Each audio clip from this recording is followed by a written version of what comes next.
So, something a little bit different today. We're going to check out and hear my radio exclusive metal interview tapes from the early 1990s. But we'll also go through my promo album and compilation cassettes. And I might throw in a few interviews I conducted back then as well. So, all of that coming up.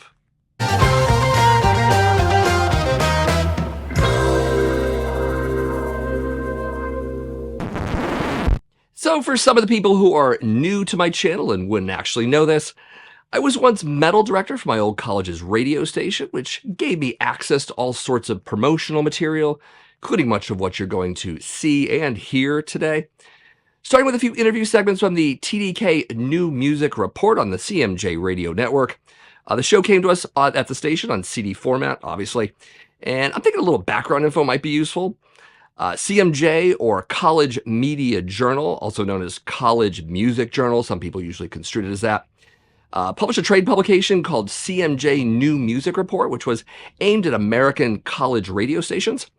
In the mag would be album, band, and song charts, and they were one of many groups I reported to every Tuesday, telling them how much airplay the bands were getting from the metal DJs and all of that. I also reported to record labels, including Roadrunner and Relapse, but a whole lot of others too. Much as how I got the interviews I personally conducted, which you'll hear later on in the video. I won't bore you with all the business stuff, but it's fair to say that the TDK New Music Report was not really a metal show, but metal bands did appear every once in a while. And I did air those particular segments on at least one of the 3 shows I had at the time. About 250 college stations ran this program, or at least got these discs.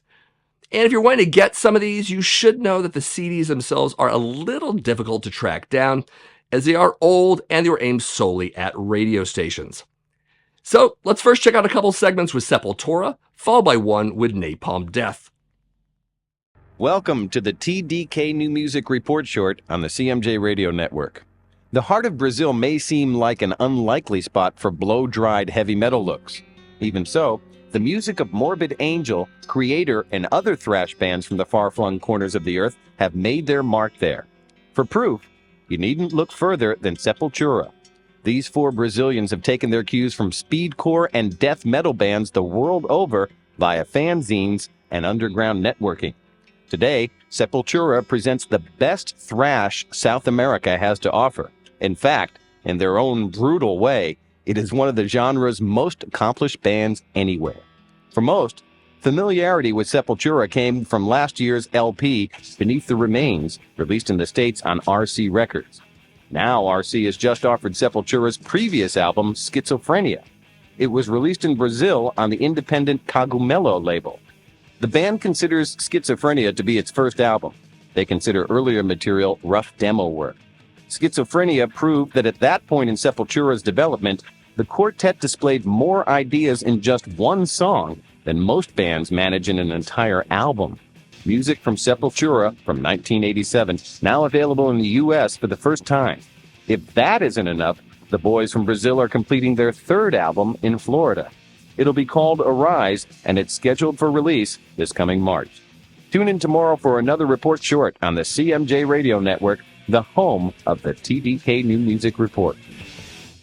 These days, world music is making the globe we live on seem smaller and smaller. Sepultura, for instance, proves that geographical boundaries can't prevent the formation of a global hard rock community. Indeed, Sepultura's unique South American perspective may have helped them become the thrash contenders that they are today. But it is each member's lyrical playing and memorable songs that are defining a new day for speed metal. Here, vocalist Max Cavalera recounts their early days of thrash in Brazil. We set up some shows in clubs, but the first shows, nobody really liked it. There's a few punks. Even the metal crowd didn't like it because they were more into Iron Maiden and stuff. They thought we were just noise. And because they didn't know bands like Venom or Hellhammer at that time, and we were doing something similar. So they thought we were punks with long hairs. Like we were playing punk, but we have long hair. So they say, these guys are tripping, this is not gonna be serious. Because they didn't know about that. It was always really like a underground kind of thing. A lot of people just talking about. We never really exposed ourselves too much just last year after all this thing, but in the beginning it was just like really tape trader and letters and fanzines, a lot of fanzines in the beginning. Hi, this is Mitch from Napalm Death, and this is the TDK New Music Report short, How Chuffed on a scale of 1 to 10 with a Voodoo Double Triple McCall on the CMJ Radio Network. Hi, I'm Dan Neer. Grindcore could very well be the most extreme music to ever come barreling down the pike. In sheer speed, unadulterated primal emotion, and brute force, it surpasses hardcore, thrash, and metal. Its leading exponent has been the band Napalm Death. Napalm Death has accrued a rabid cult following in the U.S. as well as the U.K., but their music has only been available on import here in the States. There's been much ado in the Palm Daddies camp of late. The departure of 2 members, the recruitment of 3 new ones, and the recording of a new album, the first domestic Napalm Death release. New guitarist Mitch Harris explains how he came on board and just what's transpired. I had known Mick, the drummer, for a long time, and we used to write to each other and trade tapes and stuff, and he got a hold of a Righteous Pigs demo to some band that I had in Las Vegas, playing grinding, speed, sort of, like grindcore or whatever, sort of thrashy stuff, and he was into it, and I was into Napalm, and so we met up with each other eventually, and we jammed out a couple of times, and then we did a project band, and so I came to England, and I met Shane and Lee and Bill, the old guitarist and the old singer, and I guess they were having some problems or whatever, and Lee and Bill decided to leave the band. And so when they left, they called. They said, who could we get, that's familiar with Napalm to begin with, and can write, grinding, whatever, similar style to Napalm. And they thought of Jesse from Terrorizer and me, from Righteous Pigs, whatever. And they called up Jesse, and he came straight over to do the Grind Crusher tour. And I had to stay in Las Vegas for an extra month because we were halfway through the second Righteous Pigs LP, and I left right after that to join Napalm, and then learned all the songs, and then we started after the Grind Crusher tour and their European tour, which I missed. We started on Harmony Corruption LP, and then came to Mora Sound in Florida and recorded with Scott Burns, and then Earache Records did a deal with Combat, so Combat's licensing it in America now, so that should be out January 2nd. Happy New Year. Of course, CDs weren't the only way I got promotional interviews to air on the radio. They also came in audio cassette form, and we're going to check those out. However, I did remove the music from the segments merely to avoid YouTube's dreaded copyright checks. So, we're going to start with some Exodus and the promo tape called 4 Albums and Still No Ballad. This promo tape is an interview with Gary Holt and is in support of what would be their upcoming album Impact is Imminent back in 1990. Inside the cover is an explanation on what's on the tape, as well as a July 10th release date for the record. The notes here also include some pull quotes from the interview bits and the mention of display items available for record stores. I'm trying to imagine what that would look like. Maybe all of them in the car, but huge, you could put on the wall. That'd be pretty awesome.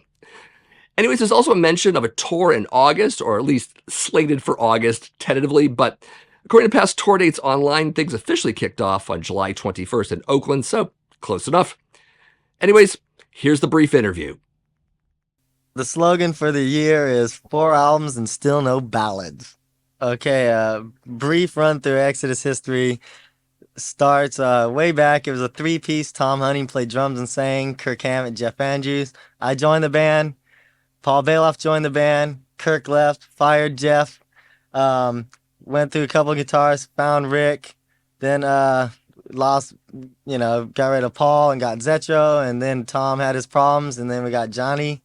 Oh, and after Jeff was kicked out, we got Robbie. And that's where we are today. First track is the title track, Impact is Imminent, which is a anti-drunk driving song. It's just about how ridiculous and foolish it is to die at your own hands behind the wheel. The first video song is Objection Overruled, which is a tongue-in-cheek slag on all these completely lame courtroom dramas. And the plague was spawned by none other than Perry Mason, the first and the worst. Changing of the Guard, which is about the whole Romanian dictatorship upheaval, and partially about the whole Berlin Wall thing and stuff. Lunatic Parade is just about us, our fans, and our loony way of life on the road. Well, the basic attitude of the new album Impact is Imminent is just, we set out to prove everybody wrong who thought that we were going to do Fabulous Disaster but one step further down the road to commerciality. which was totally not what we wanted to do. We wanted to put out what we felt was the first 100% thrash album on a major label. It'll happen. Live, the impact is always imminent. So I also have a Megadeth promo tape here, simply titled Rust in Peace, clearly to promote the album of the same name. As the insert in here says, it's song excerpts from Rust in Peace, with some interview bits from Mustaine in there too. Tape came out before the album's street date, so this is the very first time I'd heard any of this material, which you won't hear because, again, avoiding copyright claims from YouTube.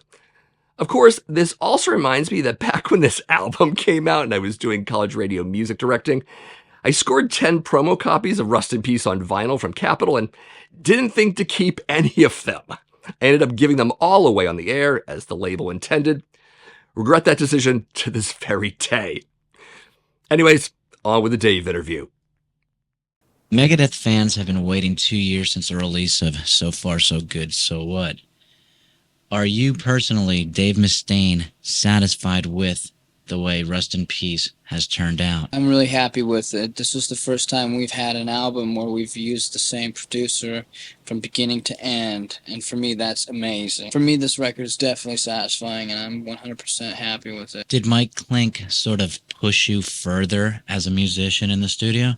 Yeah, I think so. I think, I had my own drive, but when I would get frustrated, he would kind of know how to deal with Dave, the human, instead of Mustaine, the artist. There were times where I thought something was good enough, and he pointed out that it wasn't and what was wrong with it, and I beat it.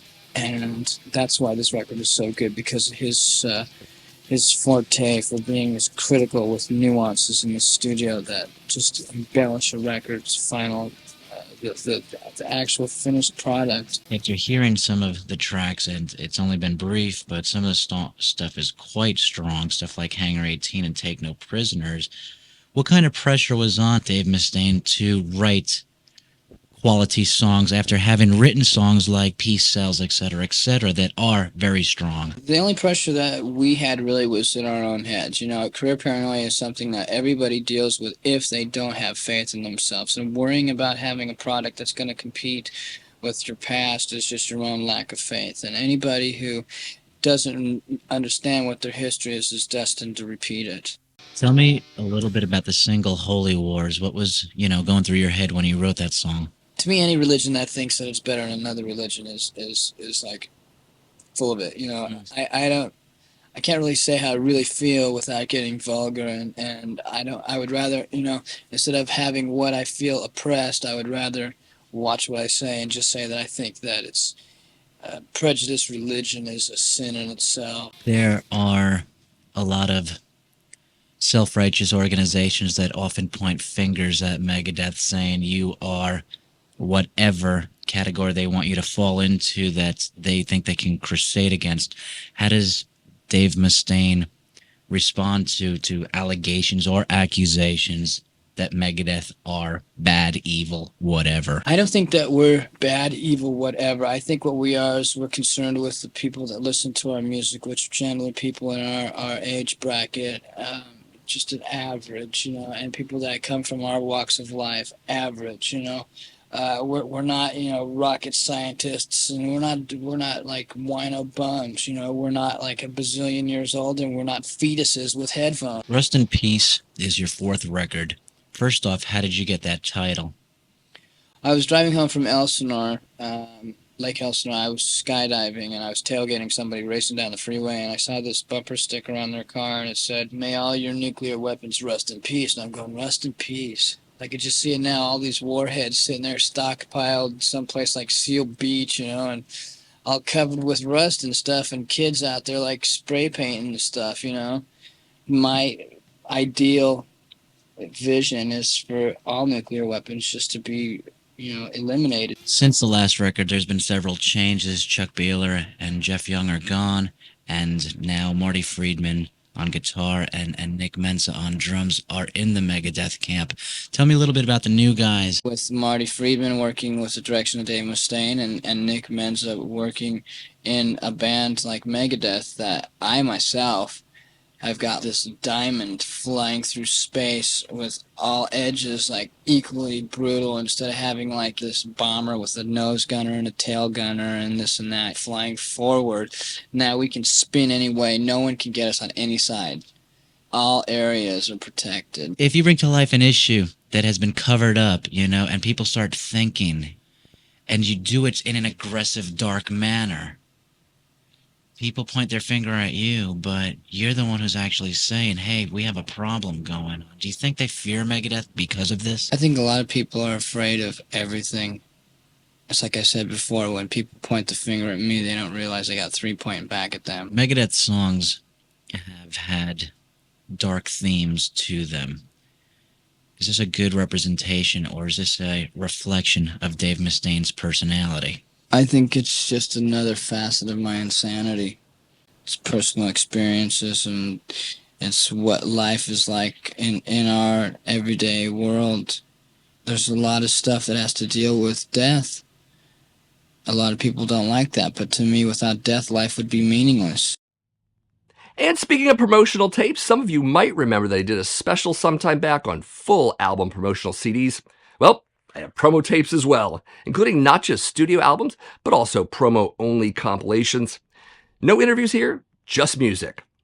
I'm going to start things off with some Forced Entry. This is 9 minutes of Force. This promo tape was released by Relativity in 1991 for promotion of Forced Entry's second album, As Above, So Below. Tracks are Bone Cracking Fever, Microcosm, Macrocosm, Never Know But the Know, and How We Spent Our Summer Vacation. And including that last track is kind of funny considering the F-bombs it drops and how not radio-friendly that would have actually been. Though I probably aired it anyways. Probably more than once. Maybe. Anyways. Next is Deicide with Once Upon the Cross. This was an advanced promo of the full album from the label back in 1995. Bare bones packaging and all that. Not really sure how I got this, but it was probably during my zine days when labels sent me review tapes. That's likely the story. I also got a couple Earache promo tapes, just making sure this is not upside down. And there we go. Starting with this one, this is the Earache compilation that Combat and Earache collectively put out. Napalm Death, Morbid Angel, Godflesh, Carcass, and Entombed. Pretty great. But we also have another one called Extremities, Relatively Earache Sampler 1992 with Carcass, Godflesh, Entombed, Confessor, Old the Cathedral. 2 tracks from each band, so pretty great as well. I also have Cyclone Temple's 1991 debut, I Hate, Therefore I Am. A lot of people kind of miss this band. They were definitely early 90s thrash that kind of explored other things, got a little melodic at times. Maybe think along the lines of The American Way from Sacred Reich, but maybe not as aggressive at times. Pretty interesting band. Again, they kind of came and went, so there you go. And since I also conducted some interviews back in my college radio days, I thought I'd share a few from the archives.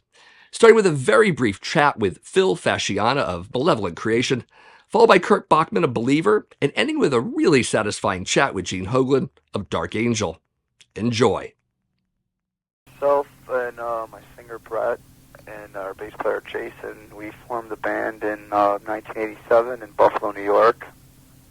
We recorded a demo while we were in Buffalo, and shortly after that, our drummer and second guitar player had left the band. So we were kind of inactive. We couldn't find a bass player, a drummer to replace the drummer that we had on our demo until a couple of my friends in Florida told me, from Fort Lauderdale, asked us to come down and check it out and see if, we could just try to find a drummer down there. So we did, and eventually we did find a drummer, which didn't last too long. We moved on to a second drummer, and we recorded another demo in '89, kicked him out, and in 1990 we had found our current drummer, Mark Simpson, and recorded our 1990 demo, and since then everything's been going pretty smooth. We got a record deal here with Roadrunner Records, and our album's out right now. Excellent. Excellent. Tell us a little bit about the Ten Commandments. That is your new album. About the recording of it. Okay. Well, we recorded the album at the Moore Sound Studios in Tampa, Florida, with producer Scott Burns. The infamous Scott Burns, yes. Yeah, and it's a 10-song album, and it's pretty fast, and it's pretty heavy. Definitely is. I played a bit of it last week. It's I like the first song in the album. The Memorial Arrangements. Yeah. Thanks, man. Definitely. Are you out on tour right now? No, we'll be doing some touring towards the end of June and through July in America, and I think it's either going to be with Exhorter, or else we might be doing a tour with my friend's band from Fort Lauderdale, Florida, who have an album out on Wild Rags called Hellwitch. I've heard of Hellwitch. We get Wild Rags serviced here. Yeah, they're a good band. Excellent. And you are listening to the Captain Thrash and the Straight Edge Kid Hour on WJSC 90.7 FM. If you just tuned in, we're still talking to Phil Fasciano, lead guitarist of Malevolent Creation, who's still here. Yep. Okay. So just to wrap up, we're running out of time a little bit. Your new album's The Ten Commandments, out on Road Racer. And when are you going to be on tour again? At the end of June and throughout July and maybe a little bit of August. Okay. Do you know where you're starting that tour? Yeah, I think it's going to start in Florida, go up the East Coast, and then we're going to branch out towards the middle of the states, and possibly in Texas and California. Excellent, excellent. Well, Phil, I thank you a lot for calling up and giving us a few minutes of your time. No problem. And wish you the best of luck on tour, man. Okay, thanks. All right, take care. Take it easy. Bye-bye. And right now we have Kurt Bachman from Believer on phone remote. How you doing, Kurt? Good, how are you? Good. That's good. Tell me something a little bit about the band, how it formed and such. Okay, well, basically, it was about 1985, I guess it was. Joey, the drummer, and I, we were friends in high school and stuff, and we played in various bands, but nothing real serious, and we decided to get a little serious, and I guess him and I, we went into the studio and recorded, like, I guess you could call it like a Merciful Fate, Iron Maiden type heaviness demo, you know, and we put ads out in papers and musician papers around the area looking for guitar player and bass player. And the guitar player that we have now, Dave Badorf, he answered that ad, came down, tried out, and everything worked out well. And he went back to college that September, and here his roommate played bass. So he wanted to try out, and that was Hal Craft. And he's the bass player on our first album, Extraction from Mortality, which that came out in like 1989, but it didn't get well distributed. Roadrunner's going to re-release that in the fall. Oh, great. So that'll be out again. We're going to remix it and remaster it and stuff. And basically after that, Hal Craft, he wanted to pursue a schooling career, so he left the band, and our new bass player, Wyatt Robertson, jumped right in. Wyatt, he was like our friend for a while, you know, throughout the years, and he'd come to see us shows and come to practice and stuff. So he kind of just filled in, and that's where we are right now. And then Sanity, we did Sanity. So Cool. It's basically, you know, a little brief history of Believer. Where are you guys from? We base ourselves around Hershey, Pennsylvania, you know, Chocolate Town. We're not actually, nobody's actually from there. We're all like from little towns around Hershey, but everybody knows Hershey bars. So. It's always a gross generalization that like most of the new road racer bands are all from like Clearwater, Florida. Really? I don't know where that. I think that's the place. I'm not really sure. Yeah, a lot of them are. Somewhere around there. You did a PSA, released it to all of us, and we got it. And we play it often. Cool. What kind of motivated you to do a PSA? Well, to tell you the truth, you know, we wrote the song "Stop the Madness," and I actually got that title from one of the, I guess, I don't know who it was, like a presidential campaign or something like that. Or, I don't know, that from the TV. I thought "Stop the Madness," wow, that's a great title, you know, about drugs and stuff like that, because, you know, we're totally not into drugs, and we think, you know, they're really hurting society, and Roadrunner, that's like their slogan, you know, it's one of their, they back that organization and stuff like that. And actually, it was Monty Connor's idea. He was like, "Hey, you know, why don't we do a public service announcement for that? You know, to get the song "Stop the Madness" out there. Plus, you know, let people know what it's about and stuff." So that was basically the whole idea around it. And then Doug Mann from REX, him and I, we wrote the public service announcement. Tried to soup it up a little bit. How's it sound? You like it? Yeah, I love it. That's cool. Dude, I wicked love it. That's cool. I was wondering one thing. I kept reading about Sanity Obscure coming out, but it seemed like there were delays. There is, and actually it's not out yet. There was a problem with publishing. Like, we had a disagreement with publishing, and then the Roadrunner lawyer, basically he didn't get us the paperwork in time and all this stuff. So, it should be out within the next couple of weeks here, Okay. But that was the problem. It was the publishing, can't put an album out without a publishing agreement. So Yeah, it's difficult there. yeah, so that was the reason for it. All right, we're going to go into this song, and then we're going to come back. Cool. Can you tell the listening audience about this song? Yeah, it's non-point, and it's basically it's about the environment and how as humans, we gotta, if we want to keep this world around for a little bit longer here, we gotta watch what we're doing with it. Excellent. So here we are. This is Believer with Non-Point. From Believer's brand new album entitled Sanity Obscure, that was Non-Point. And we're still talking to Mr. Bachman, otherwise known as Kurt Bachman. How you doing, Kurt? Good, how are you? Good, man. Can you tell me something a little bit about tour news? Yeah, well, basically, we just got back from a little European tour, which we hit Germany and Switzerland and Holland. And right now, throughout the summer here, in July, we're going to be doing some festivals out in the Midwest, Metal Fest in Milwaukee Metal Fest. And then in August, we have a show in Albuquerque and a couple shows in California, just like a week of shows out there, no real tour or anything. But it looks like we're going to be hitting the road pretty heavy at the end of October through November and stuff. So Excellent. should be heading up toward the New England states first, I guess. Yeah, and you're going to play, you said you might be playing Maine? Yes, I'm almost positive that's one of the shows, Maine.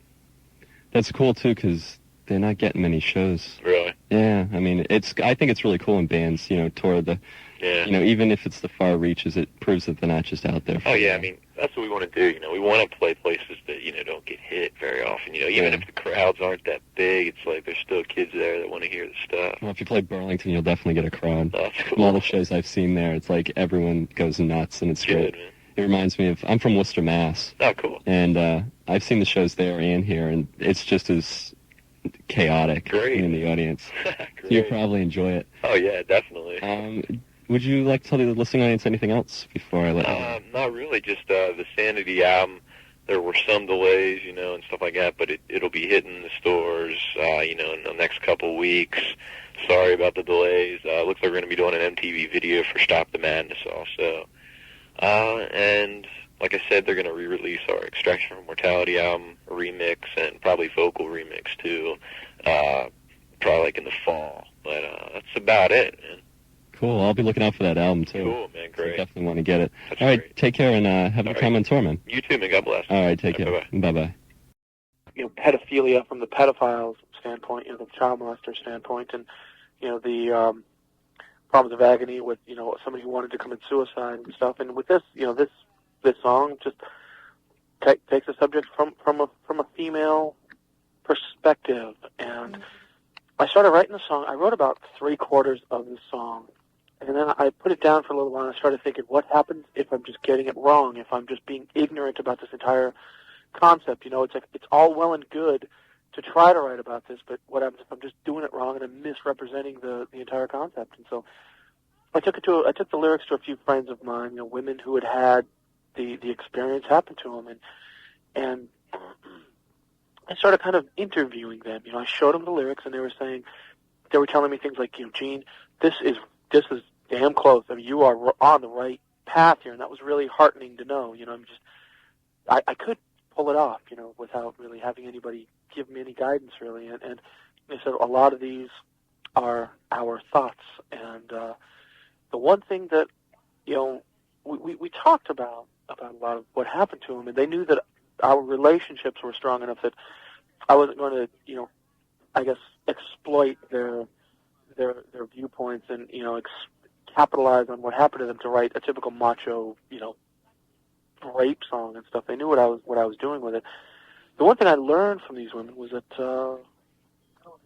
if there's anything, there's nothing positive in rape, but they have been able to find if there's anything positive, it's just been it has tested their resiliency. It's tested their resolve, their ability to bounce back and rise above what happened to them. Most of the women's attitude were, I hated it. I hated every minute of it. I wish it didn't happen, but it did. I'm never going to forget about it, but I am going to carry on with my life, and I'm not going to be subjugated in fear to what happened to me. That's why the song ends on kind of a strong note there. Yeah. I will force myself to carry on, and that's what their attitudes were. Yeah. And another song I kind of found interesting was Psychosexuality. Can you tell me just a little bit about that briefly? Well, a lot of the, as you can probably tell, a lot of the lyrics on the album is the concepts are of a darker sexual nature, kind of, and that song especially, as with the rest of the album, is kind of a walk through the twisted corridors and demented streets of a red light district, and Like the combat zone in Boston. exactly. Yeah. There's one, and then there's Amsterdam, Holland, and then there's the Reeperbahn in Hamburg, Germany, Hollywood, California. I mean, this is one big scum capital. New York City, all those places, and a lot of people are familiar with what goes on at a red light district. Well, I know there's pornography there. There's probably prostitution, maybe some drugs or whatever, and they leave it at that. A lot of people don't understand what goes on in the basements and back rooms of these red light districts, where the red lights become white lights of video cameras, that they're being trained on children as they're doing disgusting things with grown men, and virgins being raped and turned into snuff film stars, and just baby rapers and stuff like that, just disgusting things. Women having to do things with animals for heroin fixes. Mm-hmm. This stuff exists, and that's psychosexuality. Kind of is a chronicle of it. Things that fascinate me, disgust me, horrify me, excite me, just whatever. A lot of those things. Yeah. Okay. On the whole, Time Does Not Heal has a lot of more slower riffs and a lot clearer vocals than your previous stuff, like We Have Arrived or Darkness Descends. Can you tell me if that the sound change, however subtle it was a unanimous, thought-out decision, or whether it just naturally evolved that way? Well, it kind of just naturally evolved. I mean, that was the way I was taking the band, and since I'm kind of the main songwriter these days, I started writing. I started writing songs. I didn't try to change anything. I just started writing what I felt comfortable with. What I started. It's like a few ideas I've always wanted to try, and I never had before. It's like, well, why don't we slow up the tempo of this song, or else put some real vocal lines to it. I've always wanted to try this. Let's give it a shot. And fortunately, being a creative mind or whatever, being in a band, you should never be just pulled into a corner, just painted into that corner. Yeah, I hear you. You have to play this style because that's what everybody knows and accepts. We always tried new things, We're always trying something new and weird, and we'll give it a shot. If it works, great. If it doesn't, hey, we tried it. And that's the way it was with this record, Tried a few new things, had my singer singing. I love his voice. I think he's got one of the strongest voices in thrash, and the production is so heavy now. It just makes all the riffs come out a lot more clear. Yeah, there's a lot of nice vibrance and power in Ron's voice. Sure. All right, we're going to go into a little bit of your past here. Cut off Darkness Descends. Can you tell us anything about the burning of Sodom? Well, that song was definitely written from... That was the very first song I ever wrote for Dark Angel, lyrically. I don't know, we'd been performing the song for about 3 months when I found out that there were no lyrics to it. We were performing it live. I kept bugging my singer at the time, Don Doty, Don, what are the lyrics to this song? I mean, The Burning of Sodom, it's such a provocative title. What is it? What are the lyrics? And he'd always be like, well, bum, bum, bum, bum, bum, bum, and he would never give me an answer. And finally I just cornered him one night and said, damn it, you tell me what the lyrics are. I want to know what they are. I'm fascinated by the title. And then he's like, there are no lyrics. There's the chorus, there's, falling from the heavens, angel I decayed, that part. But there's no verse lyrics. We had the vocal line. We were performing it live. And I started just howling. I thought that was hilarious. So a lot of bands, make a career out of doing that now. A lot of death metal bands and stuff. They all know who they are. But so that was the first song I wrote. I came back another 3 days later. I had lyrics for everything, and that was kind of the song that forced Gene to start writing the lyrics for Dark Angel. Really. They saw the lyrics, they liked them, so they said, "Fine, you do them for now." I kind of dug the impromptu and the lyric change on Live Scar's version of it. Oh, which one was that? I mean, Ron changes it like... Well, you can't say it over the air. Oh, is it the Compilation or something like that? Yeah. Oh, that's it, yeah. Deals with that. About half the time he usually says something like, the bitch gets it. Or, Ron is always like coming up with weird things like that. We paraphrase every single Dark Angel song, so that's pretty funny.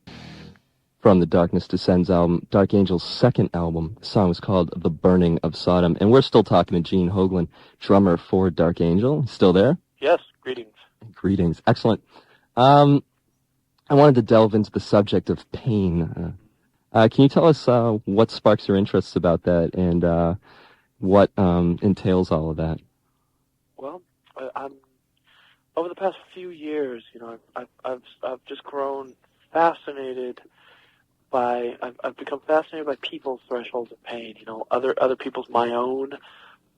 Pushing the boundaries of mental and physical anguish on people to see what to me, what causes insanity. You've got mental or physical agony that when you trip the threshold, that's when the brain snaps and the mind goes insane, and that's something that's always fascinated me. Just over the past couple of years, past year and a half or so, I've been collecting these videos from Europe, and they're known as genitorture videos and stuff, and these are it's not really S&M for sex's sake. It's genitorture for pain's gratification's sake, and just the freaks that are involved in this. I mean, these people are not sane, and it's fascinating to see how somebody gets off on this sort of thing, and that's fits in well with my own philosophy. Just pain being a very truthful emotion. You cannot lie to yourself when you're in pain. You can't tell yourself you're not in pain when you are. You can't tell yourself you are in pain when you're not. So I don't know. Just a lot of it comes from these videos and seeing the red light districts. I mean, seeing seeing children being forced to perform disgusting things, I think is horrifying. Women being raped. I mean, I'm fascinated by it. That's why I wrote about it. It's pain, and not all my fascination is. I'm not just because I'm fascinated with something doesn't mean I condone it. It just means it's like, like if you saw a dead body, what would you do? Would you run, or would you take a little look, investigate? Right. Since I was a kid, I've lived next to the freeway in Los Angeles, and where there are, I live next to the freeway. You could toss an egg underhanded, and you hit the freeway. And where there are freeways, there are people who will float their cars off them. And I was, when I was like 12 or 13, I was waking up and hearing the accidents and stuff, and there are body parts on my lawn and stuff like that. Dead bodies in my lawn, because I live as such where if you miss the turn on the freeway where I'm at, you land right past Gene's lawn. And so it's pretty disgusting. So I was fascinated as a kid by seeing dead bodies. I mean, you have a childlike fascination with it.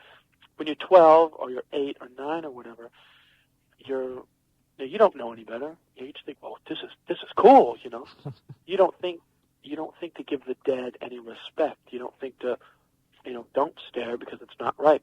When you're a kid, you have those. You don't have those natural. Those. It's not an instinctual thing to look away. It's an instinctual thing to investigate. So it was kind of, just that seeing people put in torturous positions. It's pretty insane.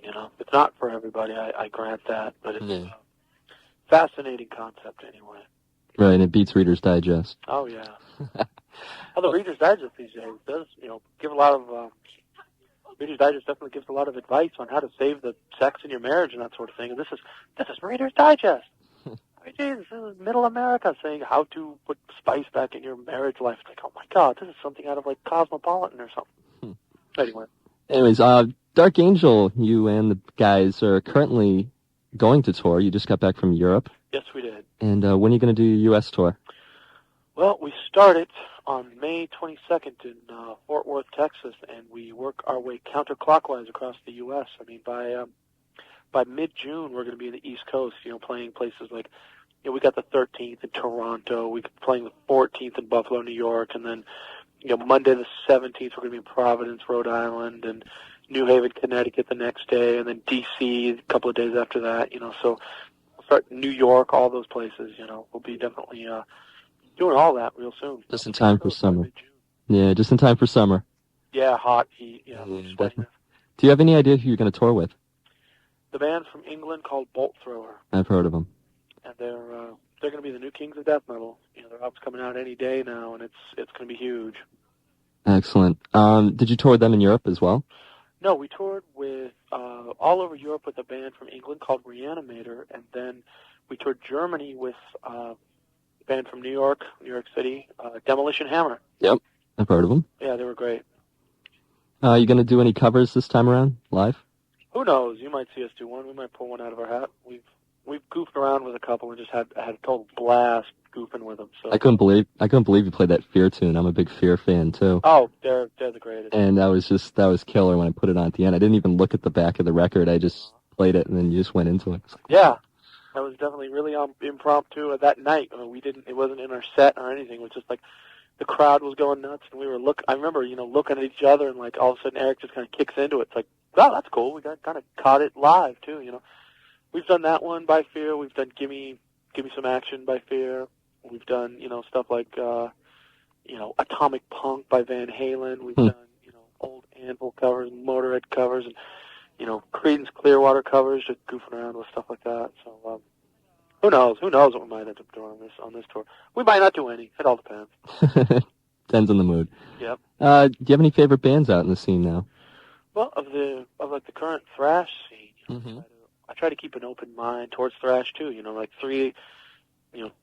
four of like my favorite thrash acts at the moment are Cyclone Temple from Chicago. Yeah, I like them a lot. And Devastation's brand new album, Idolatry. It's incredible. Really, we haven't gotten it, but we're waiting. It'll be soon. It's not out yet. It totally crushes. You'll get it real soon. Demolition Hammer. I mean, they're great. And yeah.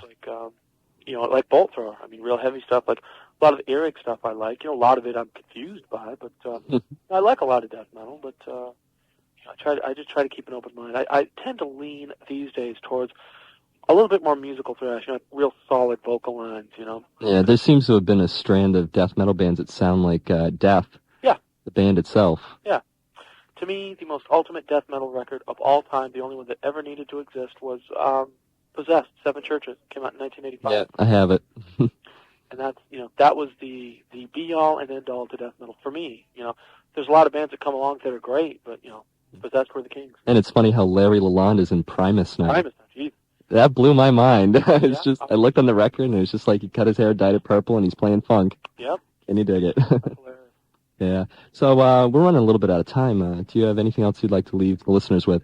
Well, I guess Matt, thanks for chatting. Thanks for everybody listening, and we're going to be on the East Coast in mid-June, so everybody keep their eyes out. The name of the new album is called Time Does Not Heal, and it totally crushes. It's our best record to date, so we're really happy with it. Hope everybody enjoys it. All right, excellent. And I'll be disconnecting with you, but stick around. I want to talk to you a little bit later. Cool, groovy. Okay, we're going to flip to a commercial. Right after this, we'll hear something new from Sepultura's Arise album, so stay tuned. So that's what I got for radio and promo tape interviews, plus promo cassettes in general. Let me know which of these you like the most, or even the least, because you probably found the very young version of me a tad wet behind the ears when it came to interviewing bands. Yeah, a little tough to hear the me in my early 20s, but we all had to start somewhere. Anyways, do let me know what you thought about all of this, or just whatever comes to mind, in the comments below. And maybe this is probably a good time to say that I don't just do videos about promotional tapes, but usually metal vinyl collecting here at the Accusation Network, but also videos on classic and modern metal in general. If you'd like to see more videos along these lines, and you have yet to subscribe to my channel, maybe consider doing just that. Also, maybe give this video a like and share out this and some of my other videos with your friends on social media. And as always, thank you for watching, and I'll see you in the next video.